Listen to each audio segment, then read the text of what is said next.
High বন্ধুরা, তোমরা এখন দেখছো the exam FM Bangla YouTube channel. বন্ধুরা, তোমাদের কদিন আগে আমি একটা স্টাফ সিলেকশন কমিশনের নোটিশ বলেছিলাম, যেখানে বলা ছিল যে এইচএস কোয়ালিফাই করলেই এলিজিবল, অর্থাৎ এইচএস কোয়ালিফাই করলেই তোমরা ফর্মটি ফিল আপ করতে পারবে এবং পরীক্ষায় বসতে পারবে। অবশ্যই বয়স 18 থেকে 27 বছরের মধ্যে তোমাদের হতে হবে। এবং আমি বলেছিলাম যে এই পরীক্ষাটিতে সম্পূর্ণ ওমেন ক্যান্ডিডেট অর্থাৎ মহিলাদের জন্য, এসসি এসটি পিডব্লিউডি এবং এক্স সার্ভিসম্যানদের জন্য কোনো ফিজ লাগছে না। ফর্ম ফিল আপের জন্য কোনো ফিজ লাগছে না, কেবলমাত্র মেল ক্যান্ডিডেটদের জন্য ফিজ লাগছে 100 টাকা করে। এই পরীক্ষাটি সম্পূর্ণ অনলাইন মেথডে হবে এবং English language, quantitative aptitude, reasoning এবং জেনারেল অ্যাওয়ারনেস, এই 4টি সাবজেক্টের উপর পরীক্ষা হবে। এছাড়া সমস্ত তথ্য, এজ ক্রাইটেরিয়া কী কী, এলিজিবিলিটি ক্রাইটেরিয়া কী কী, সমস্ত কিছু তথ্য আমি আগের ভিডিওতে দিয়েছি। যারা এখনও দেখোনি, ওই ভিডিওর লিঙ্ক ডেসক্রিপশনে দেওয়া থাকবে, সেখানে গিয়ে চেক করে নিতে পারো। আজ আমি তোমাদের দেখাবো যে এই ফর্মটা তোমরা কীভাবে ফোন দিয়ে ফিল আপ করবে, অর্থাৎ তোমাদের সাইবার ক্যাফেতে গিয়ে ফিল আপ করার দরকার নেই, তোমরা ঘরে বসে ফিল আপ করতে পারো। এছাড়া মেয়েদের জন্য তো কোনো ফিজ লাগছে না, তো তোমরা ঘরে বসেই করতে পারো, ফিজ দেওয়ারও কোনো ঝামেলা নেই। তো চলো দেখে নেওয়া যাক। প্রথমে তোমরা যদি নতুন ক্যান্ডিডেট হয়ে থাকো তাহলে তোমাদেরকে প্রথমে রেজিস্ট্রেশন করতে হবে, আর যদি তোমরা পুরনো আগে ক্যান্ডিডেট হয়ে থাকো তাহলে তোমরা লগ ইন, আর এই যেখানে দেখতে পাচ্ছ সাইডে লগ ইন আর পাসওয়ার্ড দিয়ে এন্টার করলে তোমরা তোমাদের ফর্ম ফিল আপ শুরু করতে পারবে। তো আমি একদম প্রথম থেকে দেখাবো কিভাবে রেজিস্টার করবে। তো দেখো এখানে রয়েছে, দেখো এই যে নিচে রয়েছে একদম নিউ ইউজার, এখানে ক্লিক করতে হবে প্রথমে তোমাদেরকে। তো আমি ক্লিক করে দিচ্ছি। নিউ ইউজারে ক্লিক করার পরে তোমাদের কাছে এইরকম একটা ইন্টারফেস খুলে যাবে। এখানে দেখো তোমাদের আধার নাম্বার চেয়েছে, যদি আধার কার্ড না থাকে তাহলে যে কোনো একটা আইডি, অর্থাৎ এখানে দেখো ভেরিফাই আধার নাম্বার রয়েছে। তোমার যদি আধার কার্ড না থাকে তাহলে নো দেবে, নো দিলে এই যে পরের বক্সটা এখানে ব্লক হয়ে যাবে এবং ভেরিফাই আধার নাম্বারটাও ব্লক হয়ে যাবে। এবারে দেখো টাইপ অফ আইডি, আমি এখানে টাইপ অফ আইডি দিয়ে দিচ্ছি। এখানে দেখো অনেক কিছু রয়েছে, driving licence, employer ID, pan card, passport, school কলেজের আইডি কার্ড, যে কোনো একটা দিতে পারো। তো আমি এখানে ভোটার কার্ড দিয়ে দিচ্ছি। ভোটার কার্ড দিয়ে দেবো, তোমরা এখানে ভোটার কার্ডের আইডির নাম্বারটা দেবে। তোমাদের যেটা মাধ্যমিকের সার্টিফিকেটের অর্থাৎ মাধ্যমিকের অ্যাডমিটে যে নামটা ছিল সেই নামের স্পেলিং কোনো শ্রীমতী, শ্রীময়ী এসব কিচ্ছু দেবে না, ঠিক আছে? অনেকের এটা এই সমস্ত হ্যাবিট থাকে, শ্রীমতী, রানী, এত রানী নাম দিয়ে দাও, তো ওগুলো কিছু দেবে না। যেই রকম রয়েছে মাধ্যমিকের অ্যাডমিট কার্ডের নাম সেই রকম নাম দেবে, স্পেলিং দেখে নেবে। ভেরিফাই নামটা আবার পুনরায় একইভাবে দেবে। তারপরে যদি তোমাদের নাম চেঞ্জ হয়ে থাকে, অনেকের নাম চেঞ্জ করে পরবর্তীকালে, তাহলে তুমি যদি কোনোদিনও নাম চেঞ্জ করে থাকো তাহলে ইয়েস, আর না করে থাকলে নো। নো করলে নিচেরটা দেখো ব্লক হয়ে যাবে। এবার দেখো ফাদার্স নেম বলেছে, এখানে বাবার নাম দেবে। বাবার নামটা মাধ্যমিকের অ্যাডমিটে যেমনভাবে দেওয়া রয়েছে, যেরকম স্পেলিং রয়েছে সেরকমই দেবে। আচ্ছা, ফাদার্স নেম আবার দিতে হবে, দুবার করে দিতে হবে, ভেরিফাই করা হচ্ছে। মাদার্স নেম দেবে, ভেরিফাই মাদার্স নেম দেবে। ডেট অফ বার্থ দেবে, ভেরিফাই ডেট অফ বার্থ দেবে। তারপরে দেখো তোমাদের যে ম্যাট্রিকুলেশন অর্থাৎ মাধ্যমিকে যে অ্যাডমিট কার্ডের যে তোমরা কোন মাধ্যমিকের অ্যাডমিটে যেই বোর্ডের নাম লেখা আছে সেই এডুকেশন বোর্ড, দেখো এখানে আমি সিলেক্ট করে দিচ্ছি। দেখো ওয়েস্ট বেঙ্গল বোর্ড আমি সিলেক্ট করে দিচ্ছি এখানে। এইভাবে স্ক্রল করলে দেখো, এই দেখো ওয়েস্ট বেঙ্গল বোর্ড অফ মাদ্রাসা রয়েছে, West Bengal board of secondary education, তো সেকেন্ডারি এডুকেশন আমি চুজ করব। এবার দেখো ভেরিফাই এডুকেশন বোর্ড, আবার একইভাবে তোমাদেরকে এইভাবে ক্লিক করে চুজ করতে হবে। সাইডে দেখো একটা অ্যারো রয়েছে, ওখানে ক্লিক করলেই তোমরা এই সমস্ত অপশান পেয়ে যাবে। এখানে দেখো West Bengal board of secondary education choose করে দিলাম। এবার দেখো মাধ্যমিকের অ্যাডমিটে তোমাদের একটা রোল নাম্বার থাকবে, ওটা এখানে দিয়ে দেবে। ভেরিফাই রোল নাম্বার আরেকবার দিয়ে দেবে। ইয়ার অফ পাসিং, এখানে যেই সালে পাস করেছো, আমি এখানে 2017 দিয়ে দিচ্ছি। এবার ভেরিফাই ইয়ার অফ পাসিং আবার একইভাবে এখানে ক্লিক করে 2017-তে দিয়ে দেবে। জেন্ডার দেখো ফিমেল দিয়ে দিচ্ছি, ভেরিফাই জেন্ডার আবার ফিমেল দিয়ে দেবে। লেভেল অফ এডুকেশন কোয়ালিফিকেশান, তোমরা কতদূর অবধি পড়াশোনা করেছো, তো হায়ার সেকেন্ডারি যদি হয়ে থাকো, যদি এইচএস পাস হয়ে থাকো খালি এইচএস পাস দিয়ে দেবে। এবারে দেখো মোবাইল নাম্বার দিয়ে দেবে, আবার একইভাবে সেই মোবাইল নাম্বারটা দিয়ে দেবে। ইমেল আইডি দেবে, ইমেল আইডি দুবার করে সমস্ত কিছু ভেরিফাই করতে হচ্ছে সেকেন্ডবারে, ঠিক আছে? এবারে দেখো পার্মানেন্ট অ্যাড্রেস যেটা রয়েছে, কোন স্টেট থেকে তোমরা বিলং করো, এখানে দেখো এইভাবে স্ক্রল করবে, একদম লাস্টে থাকবে ওয়েস্ট বেঙ্গল, এখানে ক্লিক করে দেবে, ঠিক আছে? তো সমস্ত কিছু দেওয়ার পরে তোমরা এই যে দেখো আরেকবার এটাকে প্রিভিউ অর্থাৎ চেক করে নেবে যে তোমাদের কিছু মিস্টেক রয়েছে কিনা। সমস্ত কিছু আরেকবার এইভাবে দেখে নেবে, স্ক্রল করে দেখে নেবে, প্রত্যেকটা কিছু দেখে নেবে। দেখে নেওয়ার পরে সেভ করে দেবে। তো দেখো সেভ করে দেওয়ার পরে তোমাদের কাছে এরকম একটা পপ আপ আসবে যে please confirm your mobile number and email ID before submitting the form. তো দেখো এই পাশে মোবাইল নাম্বারের নিচে মোবাইল নাম্বার দেখাবে, ইমেল আইডির নিচে ইমেল আইডি দেখাবে। আমি এখানে ওটাকে ব্লার করে দিয়েছি। তো তোমাদের নিজে তোমরা যেটা মোবাইল নাম্বারটা দেবে সেটা দেখাবে, ইমেল আইডি যেটা দেবে সেটা দেখাবে। এখানে কনফার্ম করে দেবে। কনফার্ম করে দেওয়ার পরে দেখো তোমাদের মোবাইল নাম্বারে একটা ওটিপি চলে যাবে।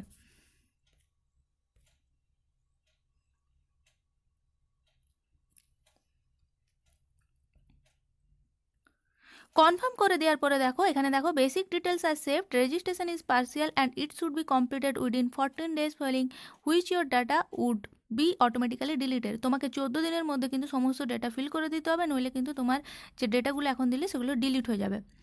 তো please check both inbox and spam folder of your email. তোমাকে ইমেল চেক করতে হবে। এবারে তোমার ওখানে লগ ইন আইডি আর রেজিস্ট্রেশন নাম্বার যেটা রয়েছে সেটা লগ ইন আইডি এবং তোমার যে পাসওয়ার্ড সেটা ওখানে চলে যাবে। ওখান থেকে গিয়ে এবারে তোমাকে আইডিতে একটা পাসওয়ার্ড আর তোমার যে রেজিস্ট্রেশন নাম্বার ওটা চলে যাবে। এখানে দেখো এই যে লগ ইন রয়েছে, এখানে তোমাকে ওই রেজিস্ট্রেশন নাম্বার আর পাসওয়ার্ড দিয়ে এবং এই যে ক্যাপচা কোডটা রয়েছে এটা দিয়ে এন্টার করে লগ ইন করতে হবে। তো আমি এখানে এন্টার করে লগ ইন করছি।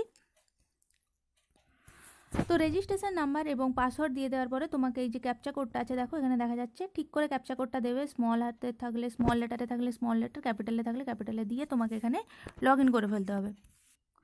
লগ ইন করার পরে দেখো এখানে তোমাকে ইমেল আইডি দেখাবে, ইউজার নেম দেখাবে, ঠিক আছে। এবার ওল্ড পাসওয়ার্ড দেখাবে, নিউ পাসওয়ার্ড দেখাবে। এখানে তোমাকে একটা পাসওয়ার্ড ক্রিয়েট করতে হবে।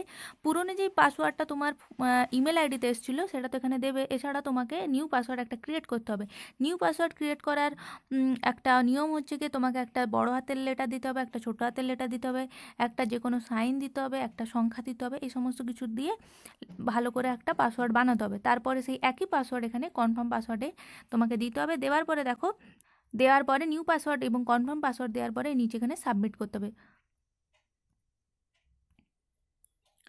তো সাবমিট করে দেওয়ার পরে তোমাদের কাছে এরকম একটা পপ আপ দেখাবে যে your password has been change successfully, please log in to continue. আবার তোমাদেরকে লগ ইন করে নিতে হবে।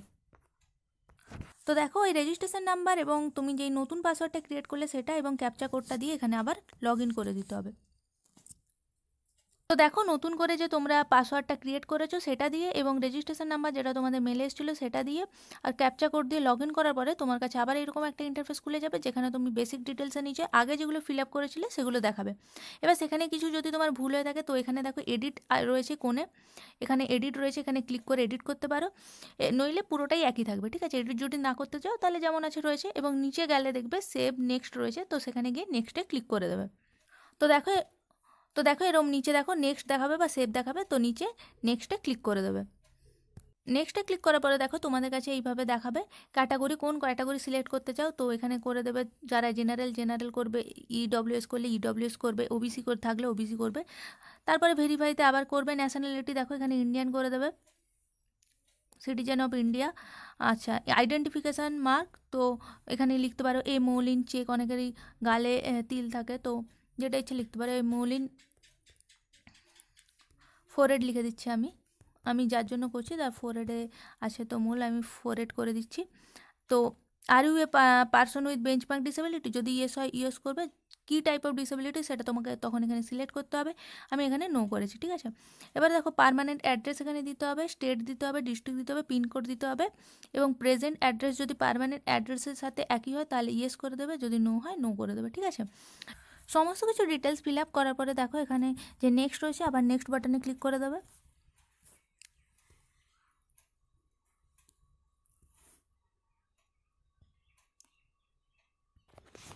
তো দেখো ওখানে সেভ করার পরে দেখো আরেকটা কথা মাথায় রাখবে যে তোমরা যখন অ্যাড্রেসগুলো দেবে, অনেকেই আছে ভিলেজ লিখে একটা ড্যাশ দেয় বা কমা দেয়, এগুলো কিছু দেবে না। ভিলেজ লিখে একটা স্পেস দিয়ে ভিলেজের নাম লিখবে, তারপরে ধরো দুটো স্পেস দিলে, তারপরে পোস্ট অফিস লিখলে, পিও লিখলে, তারপরে আরেকটা স্পেস দিয়ে পোস্ট অফিসের নাম লিখলে, কোথাও ড্যাশ কমা এসব কিছু দেবে না, তাহলে কিন্তু ওটা সেভ হবে না।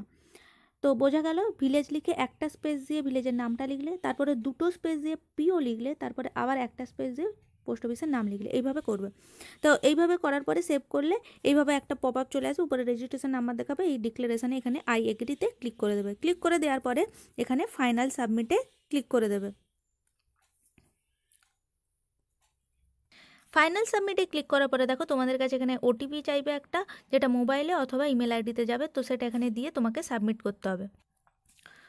ওটিপি দিয়ে তুমি এখানে সাবমিট করে দেবে। সাবমিট করে দেওয়ার পরে দেখো তোমাদের কাছে এইভাবে এইরকম একটা ইন্টারফেস খুলে যাবে। তো দেখো এখানে দেখো লেটেস্ট নোটিফিকেশান, অ্যাপ্লিকেশান হিস্ট্রি, যা যা অ্যাপ্লিকেশান করেছো সেগুলো সব এখানে থাকবে। এটা তোমার মানে এই ইউজার আইডি আর পাসওয়ার্ড দিয়ে তুমি সমস্ত এসএসসি অর্থাৎ স্টাফ সিলেকশন কমিশনের সমস্ত যে নোটিফিকেশান রিলিজ হবে তার ফর্ম ফিল আপ করতে পারবে এবার থেকে, ঠিক আছে? তোমাকে আর নতুন করে রেজিস্ট্রেশন করার দরকার হবে না। এবার যা ফর্ম আসবে সেগুলোকে একদম ডাইরেক্টভাবে ফর্ম ফিল আপ করতে পারবে। এবার দেখো আমরা লেটেস্ট নোটিফিকেশানে ক্লিক করব। লেটেস্ট নোটিফিকেশানে দেখো অনেকগুলো নোটিফিকেশান রিলিজ হয়েছে, স্টেনোগ্রাফার, জুনিয়র ইঞ্জিনিয়ার। তো আমরা এখন করব যে এসএসসি সিএইচএসএল যেটা রয়েছে কম্বাইন্ড হায়ার সেকেন্ডারি লেভেল, এখানে দেখো অ্যাপ্লাই রয়েছে, এই অ্যাপ্লাইতে আমরা ক্লিক করব। তো ক্লিক করার পরে দেখো প্রথমে যে পেজটা বেরোবে সেটা দেখো তোমাদের অলরেডি অনেক কিছু ফিল আপ করা রয়েছে। তো আর যেগুলো ফিল আপ করতে হবে সেগুলো তোমাদেরকে এখানে ফিল আপ করে নিতে হবে। আমি বলে দিচ্ছি কী কী ফিল আপ করতে হবে। দেখো তোমার আগে থেকে অনেকগুলো ফিল আপ করা রয়েছে। এবার তোমাকে এখানে যেটা ফিল আপ করতে হবে সেটা হচ্ছে গিয়ে যেটা হচ্ছে প্রেফারেন্স অফ এক্সামিনেশান। এখানে তুমি কী কী এক্সামিনেশান প্রেফারেন্স দিতে চাও, সেন্টার যেটা তোমার কাছে 3টা সেন্টার এমন দিতে হবে, ঠিক আছে? আমি এখানে কলকাতা আরও যা সব সেন্টার রয়েছে সেগুলো দিয়ে দেবো।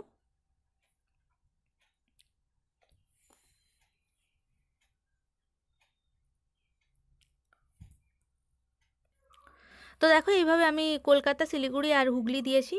আর মিডিয়াম অফ টাইপিং টেস্ট দেখো যেটা হচ্ছে এলডিসির জন্য লাগে বা যেটা লোয়ার ডিভিশন ক্লাস, এখানে আমরা ইংলিশ করে দেবো। ইংলিশ করে দেওয়ার পরে confirm medium of typing test এটাকেও কী করবে, ইংলিশ করে দেবে। করে দেওয়ার পরে এখানে দেখো whether 12th standard pass in science stream with mathematics as a subject from a recognized board or equivalent.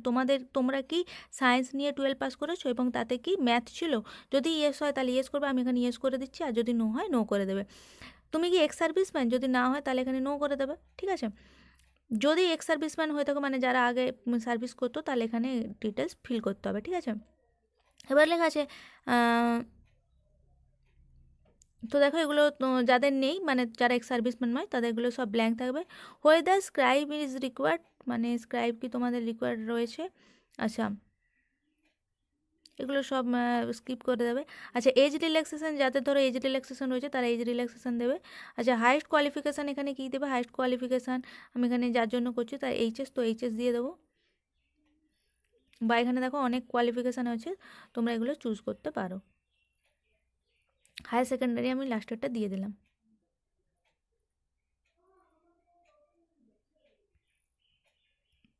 এবার দেখো ডিটেলস অফ কোয়ালিফিকেশান, এডুকেশনাল কোয়ালিফিকেশানের ডিটেলস দিতে বলেছে, এখানে 12 স্ট্যান্ডার্ড দিয়ে দেবো। আচ্ছা স্ট্যাটাস দেখো এখানে সিলেক্ট স্ট্যাটাস দিতে বলেছে, পাস্ট হলে পাস্ট দিয়ে দেবে। আচ্ছা পাসিং ইয়ার দেখো আমি এখানে দিয়ে দেবো পাসিং ইয়ার, যেটা তোমরা যেই সালে পাস করেছো সেটা দিয়ে দেবো। আমি যার জন্য ফর্মটা ফিল আপ করছি সে 2017-তে পাস করেছে, তো 2017 দিয়ে দেবো।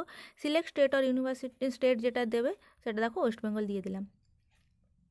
দিয়ে দেওয়ার পর এখানে দেখো do you want to make your personal information available for accessing job opportunity in terms of, তোমার যেই সব ইনফরমেশানগুলো রয়েছে সেগুলোকে অন্য কোনো জবের জন্য থাকুক সেটাকে তোমরা চাও, মানে যদি ইয়েস করতে চাও ইয়েস করবে, নো করতে চাও মানে এই সমস্ত ইনফরমেশান তুমি কি অন্য জবের জন্য যদি কোনো রিলিজ হয় তার জন্য কি অ্যাপ্লিকেবল করতে চাও?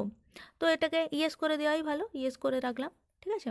এবার দেখো সমস্ত অ্যাড্রেস ফ্যাড্রেস দেওয়া হয়ে গেছে। এবার দেখো চুজ ফাইল যেটা রয়েছে এখানে ফাইল চুজ করে তোমাকে ছবিটা দিতে হবে। মনে রাখবে ছবিটা কিন্তু 20 কেবি থেকে 50 কেবি সাইজের মধ্যে হতে হবে এবং ছবিটার নিচে তোমাকে সুন্দর করে যেই তারিখে অর্থাৎ আজ থেকে 3 মানে এই 3 মাস পুরনো, 3 মাসের বেশি পুরনো কিন্তু ছবি দেওয়া যাবে না। এবং ছবিটার নিচে যেই তারিখে ছবিটা তুলেছো তার ডেট, মানে ধরো 12/8/2020 এইভাবে লেখা থাকতে হবে, ঠিক আছে? সেই ডেটটা এই যে দেখতে পাচ্ছ এখানে ডেট অফ ফটোগ্রাফ রয়েছে এখানে টাইপ করতে হবে। অবশ্যই প্রথমে এইরকম করে একটা ছবি থাকবে, ছবির নিচে এইরকম জায়গায় নিচে এখানে ডেট ধরো 12/8/2020 এইভাবে লেখা থাকবে, ঠিক আছে? আর এটা এখানে এই ডেটটা এখানে দিয়ে দিতে হবে। আর একটা সিগনেচার কী করে দেখো, সিগনেচারটা খাতায় লিখে স্ক্যান করে নেবে, অ্যাডোব স্ক্যানার দিয়ে তোমরা স্ক্যান করে ছবি তুলে নিলে, যে ক্রপ করে এটাকে দেখো এই 10 থেকে 20 কেবির মধ্যে করতে হবে। এ দেখো 20 কেবি 10 কেবি এগুলো কী করে করবে আমি বলে দিচ্ছি। তোমরা যদি তোমাদের ছবিটা যদি না নেয় তখন কি করবে, গুগলে যাবে, গুগলে গিয়ে লিখবে ছবি রিসাইজ মানে ছবি রিসাইজ করবে বা ছবি মানে সাইজ রিমুভ করবে, লিখে সার্চ করবে, অনেক দেখবে সাইট খুলে যাচ্ছে, তো সেখানে ওই ছবিগুলো দিলে সেগুলো অনেক ছোটো সাইজে ওরা করে দেয়, সেগুলোকে ডাউনলোড করে নেবে, করে এখানে দিয়ে দেবে। ঠিক আছে, তোমাদের যদি ফর্ম ফিল আপ সংক্রান্ত কোনো প্রবলেম হয় অবশ্যই আমাকে এর ফর্ম ফিল এই ভিডিওর নিচে ডেসক্রিপশান কমেন্টে লিখবে। ডেসক্রিপশান বক্সে তো আমি তোমাদের আমার ইমেল আইডি দিয়ে দেবো pialispeaks@gmail.com, এমনকি আমি পিন কমেন্টেও দিয়ে দেবো। ঠিক আছে, আর এইটা লিঙ্কও দিয়ে দেবো, কোথা থেকে গিয়ে ফর্ম ফিল আপ করবে, সমস্ত কিছু আমাকে জিজ্ঞেস করতে পারো, আমি মেলে 24 ঘন্টার মধ্যে উত্তর দেওয়ার চেষ্টা করি। তো আপলোড সিগনেচার করবে, ফটো দিয়ে দেবে, ফটোটা তোলা হয়েছিল সেই ডেটটা এখানে লিখে দেবে। তারপরে এখানে লেখা আছে whether the date mention is clearly printed in ফটোগ্রাফে কি ভালো করে বোঝা যাচ্ছে, তো ইয়েস করে দেবে, এখানে ইয়েস করে দেবে। দেখো ডিক্লারেশান রয়েছে, এখানে আই এগ্রিতে ক্লিক করবে, ক্লিক করার পর দেখো এই যে ক্যাপচা কোডটা রয়েছে, ক্যাপচা কোডটা এখানে দিয়ে দেবে, দিয়ে দেওয়ার পর এখানে প্রিভিউ করলে তোমাকে পুরোটা আরেকবার দেখাবে, কোথাও যদি ভুল থাকে সেটাকে আবার এডিট করতে পারবে। রেজিস্ট্রেশন পর্যন্ত কিছু এডিট করা যাবে না, এছাড়া আর যেগুলো দিলে সেগুলো যদি এডিট করা থাকে এডিট করে নেবে, তারপর এখানে সেভ করে দেবে। সেভ করে দেওয়ার পরে দেখো তোমাদের কাছে দেখাবে একটা পপ আপ আসবে, উপরে এইভাবে একটা স্ক্রিন আসবে, যে তোমার যদি তোমাদের কোনো মেল ক্যান্ডিডেট হয়ে থাকো তোমরা, তো তোমাদের ফিস পে করতে হবে। যদি ফিমেল বা SC ST PWD বা এক্স সার্ভিসম্যান ক্যান্ডিডেট হয়ে থাকো তাদের কোনো ফিস লাগবে না।